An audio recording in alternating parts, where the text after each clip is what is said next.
ഓം ഗുരുഭ്യോ നമഃ. കഴിഞ്ഞ എപ്പിസോഡിൽ ഞാൻ പുതിയ വീട്ടിലേക്ക് താമസിച്ച കാര്യം പറഞ്ഞു. അങ്ങനെ കുറച്ച് നാൾ ഞാൻ അമ്പലത്തിലേക്കൊന്നും പോയതില്ല. കാരണം എന്താണെന്ന് വെച്ചാൽ അമ്പലമായിട്ട് വലിയ ബന്ധമൊന്നുമില്ല. അപ്പം നമ്മൾ എന്ത് ചെയ്തു, വീട്ടിലിരിക്കുക. അപ്പോൾ ചേട്ടൻ കുട്ടികളും അമ്പലത്തിൽ പോകുമ്പോൾ ഞാൻ പറയേ, നിങ്ങൾ ചന്ദനം കൊണ്ടുവന്നാൽ മതി, ഞാൻ തൊട്ടോളാം, 3 ആളും കൂടി കൂളി കഴിഞ്ഞ് പോയി വന്നാൽ ഭക്ഷണം തരാം. അങ്ങനെയാണ് നമ്മുടെ ഓർഡർ. അങ്ങനെ എല്ലാവരും പോയി കുളിച്ച് പോയി തൊഴുത് വന്ന എല്ലാവർക്കും ഭക്ഷണം. പിന്നെ വൈകുന്നേരം അതുപോലെ തന്നെ സ്കൂൾ വിട്ട് വന്ന എല്ലാവരും കുളിച്ച് അമ്പലത്തിൽ പോകും. അപ്പോഴും ഞാൻ ആ അമ്പലത്തിലേക്ക് പോയിരുന്നേ ഇല്ല. അങ്ങനെ ഇരിക്കുമ്പോഴാണ് ഞാനൊരു കുറ്റിയമ്മ വീണിട്ട് നെഞ്ചടിച്ച് വീണു, കൈ പൊട്ടി, ആകെ വിഷമമായി. അപ്പോൾ ചേട്ടൻ പറഞ്ഞെന്നോട്, നീക്ക് എന്താ നീ ഈ അമ്പലത്തേക്ക് പോവാത്തത്? ഒന്നൊന്നര കൊല്ലായിലൂടെ വന്നിട്ട് ഒരു ദിവസം പോലും നീ ആ അമ്പലത്തിലേക്കൊന്നും പോയില്ലല്ലോ. ഇന്നൊരു 1-ാം തീയതി ആയിട്ടെങ്കിലും നിനക്ക് പോയിക്കൂടെ അമ്പലത്തിലേക്ക് എന്ന് പറഞ്ഞപ്പോൾ ഞാൻ ശരി എന്നാൽ വീണതല്ലേ എന്ന് വിചാരിച്ചിട്ട് ഞാൻ അമ്പലത്തിലേക്ക് പോവാണ്. പോയി അവിടെ ചെന്ന് നോക്കുമ്പോൾ കാണുന്നത് ഈ കളമ്പച്ചാർത്ത് ചെയ്ത ചതുർബാഹുവായ നമ്മുടെ വിഷ്ണു ഭഗവാന്റെ രൂപം. അപ്പം എൻ്റെ വിചാരം അങ്ങനെയാണ്, വിഷ്ണു ഭഗവാൻ എന്നാണ് എൻ്റെ വിചാരം. അപ്പം ഞാൻ വീട്ടിൽ വന്നിട്ട് പറഞ്ഞു, കുറേ ആയുധങ്ങളൊക്കെ ഇട്ടല്ലോ, എന്തൊക്കെയോ ശംഖിനെ കണ്ടു, പിന്നെ എന്തൊക്കെയോ കണ്ടല്ലോ എന്ന് പറഞ്ഞപ്പോൾ ചേട്ടൻ പറഞ്ഞു, അത് കളമ്പം ചാർത്താണ്. കളമ്പം ചാർത്തുമ്പോൾ ശംഖും അതൊക്കെ തെളിയിക്കും. അത് ആ ബിംബത്തമ്മ ഉണ്ട്, ശംഖും ഗദയും ചക്രവും പത്മൊക്കെ ഉണ്ട്. അത് തെളിഞ്ഞിങ്ങനെ കാണും, നല്ല ഭംഗിയിൽ കാണും. നമ്മുടെ വിഷ്ണു ഭഗവാനാണ്. വിഷ്ണു ഭഗവാനൊരു ഇത്തിരി ദേഷ്യമുള്ള പോലുള്ള മുഖമാണ്. ഇത് നമ്മൾ കളഭം ചാർത്തുമ്പോൾ നമുക്കത് ഭംഗിയിൽ ഇങ്ങനെ കിട്ടും എന്നൊക്കെ പറഞ്ഞു. ആദ്യം പിന്നെ ഞാൻ എന്നും കാലത്ത് കുളിച്ച് അമ്പലത്തിൽ പോയി വീട്ടിൽ വന്ന് നമ്മൾ ചെയ്യും. എല്ലാ കാര്യങ്ങളും ചെയ്തതിന് ശേഷമാണ് നമ്മൾ വീണ്ടും വൈകുന്നേരം പോവും. അങ്ങനെ ഇരിക്കുമ്പോൾ ഒരു ദിവസം ഈ അമ്പലത്തിലേക്ക് ചെന്ന് എൻ്റെ ഉടുപ്പമ്പലിക്ക് തീയെ പിടിച്ചു. അപ്പം എന്ന് പറയുന്നത് നമ്മൾ മാക്സി ഇട്ടിട്ട്, ചെറിയ അമ്പലമാണ്, അമ്പലത്തിലേക്ക് പോകുമ്പോൾ വീട്ടിൽ കുളിക്കുന്ന ഡ്രസ്സ് ഇട്ട് പോവും, തൊഴും, നമ്മൾ പോവും. അങ്ങനെ മാക്സിമം തീ പിടിച്ചപ്പോൾ ചുറ്റും വിളക്കണം. അപ്പം ഞാൻ എന്താണെന്നറിയില്ല, എനിക്ക് ഓടാൻ തോന്നിയില്ല. ഞാൻ അവിടെ നിന്നു. അതൊരു മഹാഭാഗ്യമായിട്ട് ഞാൻ കണക്കാക്കണം.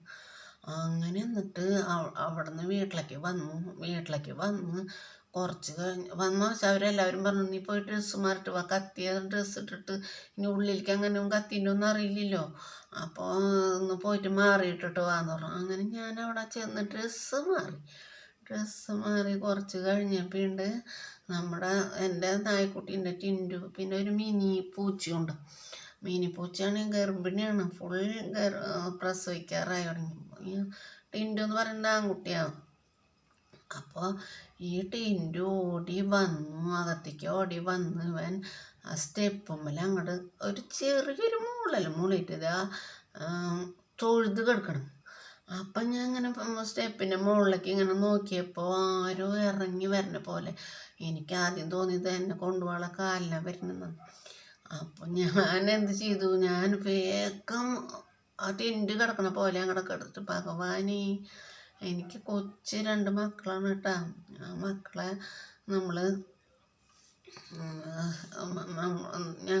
ഞാനും എൻ്റെ ചേട്ടനുള്ളൂ. എൻ്റെ വീട്ടിലാണെങ്കിൽ ഒരു മോളുള്ളൂ. അപ്പോൾ വയസ്സായ അച്ഛനും അമ്മയും മക്കളെ നോക്കാൻ കൂടില്ല.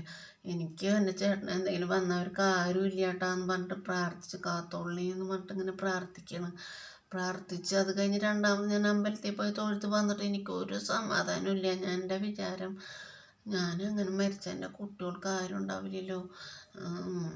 എനിക്കന്ന് 28 വയസ്സുള്ളൂ. അപ്പോൾ അങ്ങനെ പ്രാർത്ഥിച്ചു. ചേട്ടന് വന്നാലും എനിക്കാണെങ്കിൽ ഒരു ജോലിക്ക് പോകാൻ അറിയില്ല. ഞാൻ ആകെ വീട്ടിൽ ഒരു പണിക്കും പോയിട്ടില്ല. നല്ല സുഖത്തിലുള്ള ജീവിതം. ഇവിടെ വന്നിട്ടും ചേട്ടൻ എന്നെ പൊന്നു പോലെ നോക്കണം. പിന്നെ ഞാൻ എന്തിനാ പണിക്ക് പോകണം എന്നുള്ളൊരു ചിന്തയാണ്. എങ്ങോട്ട് പോകുമ്പോഴും ചേട്ടനെ കൊണ്ടുപോകും, വല്ല മേടിക്കാണ്ടെങ്കിൽ കൊണ്ടുപോകും. അപ്പോൾ പിന്നെ എനിക്ക് കടകളിൽ വരെ പോയി സാധനങ്ങൾ മേടിക്കാനുള്ള ഒരു അറിവ് ഇല്ലാണ്ടായി. ആൾ വരും, പിന്നെ നമ്മളൊരുമിച്ച് പോകും. അപ്പം നമുക്ക് പേടിയില്ല.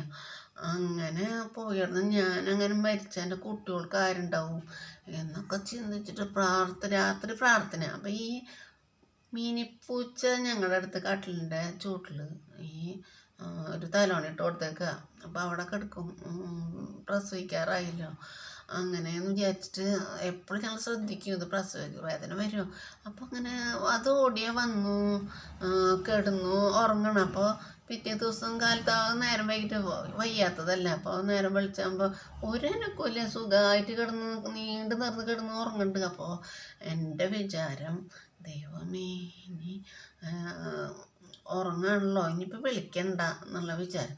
എന്നിട്ട് ഞാൻ ഇങ്ങനെ വീട്ടിലെല്ലാ പണിയും ഇങ്ങനെ ചെന്ന് ഈ പൂച്ച എനിക്കില്ല. അപ്പം ഞാൻ ചെന്നിട്ട് തൊട്ട് നോക്കിയപ്പോഴുണ്ട് അത് തണുത്തിരിക്കണേ, അത് മരിച്ചു.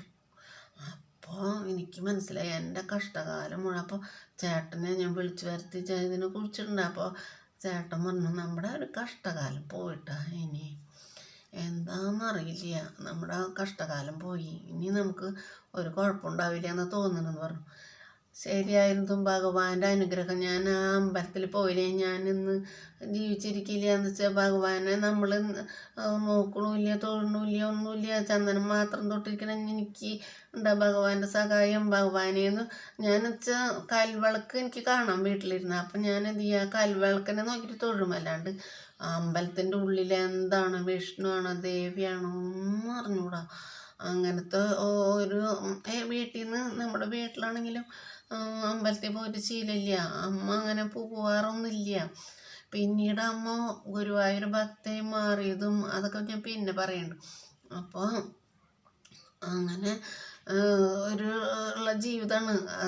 വയ്ക്കുക, വിളമ്പുക, നമ്മൾ അടിച്ചുവാരി തുടച്ചിടുക, അങ്ങനെ അല്ലാണ്ട് ഒരമ്പലത്തിൽ പോകാനാക്കി ഡ്രസ്സ് മാറി പുറത്തേക്ക് പോണ കാര്യം എനിക്ക് വിഷമമുള്ള കാര്യം. ആ ഒറ്റയ്ക്ക് അമ്മയുടെ അച്ഛൻ്റെയും കൂടെ അങ്ങനെ ജീവിച്ചിട്ട് പിന്നെ വിവാഹം കഴിഞ്ഞിട്ടും വേറെ താമസിക്കണം. അപ്പം നമുക്ക് വേറെ ഒന്നുമില്ല, ചേട്ടനെ എല്ലാതും കൊണ്ടുവരും, നമ്മളത് ചെയ്യുക. അല്ലാണ്ട് അമ്പലത്തിൽ പോവുക, തൊട്ട് താണിയോർത്ത് അമ്മയുണ്ട് അവിടെ പോവുക, ഒരു സ്ഥലത്തേക്കും പോയോണത്ത ആൾ ഞാനിപ്പോൾ വിഷ്ണു ഭക്തയും ഗുരുവായൂരപ്പൻ ഭക്തയും മാറി. എല്ലാവരും എൻ്റെ അനുഭവം കേട്ടിട്ട്, സത്യമായ അനുഭവമാണ് കേട്ടോ അത്, അല്ലാണ്ട് നുണയല്ല. കാരണം എനിക്കങ്ങനെ കുറച്ച് അനുഭവങ്ങളുണ്ട്. അപ്പോൾ എങ്ങനെയാണ് പറയുക, എന്താ പറയുകയെന്ന് അറിഞ്ഞുകൂടാ. അപ്പം അങ്ങനെ ഞാൻ ഇത് ഇങ്ങനെ പറയാം എന്ന് വിചാരിച്ചാൽ എനിക്ക് മീഡിയയുടെ മുമ്പിൽ ഇരുന്ന് പറയാനായിട്ട് അത്രയും അറിഞ്ഞുകൂടാ. അപ്പം ഇങ്ങനെ പറയാലോ. അപ്പോൾ ഭഗവാന്റെ ഫോട്ടോ വെച്ചിട്ട് അങ്ങനെ പറയാലോ. പിന്നെ നമുക്ക് വീഡിയോയുടെ മുമ്പിൽ വരാമല്ലോ. അങ്ങനെ വിചാരിച്ചാണ്. എല്ലാവരും ഷെയർ ചെയ്തോളൂ, സബ്സ്ക്രൈബ് ചെയ്തോളൂ. Thank you.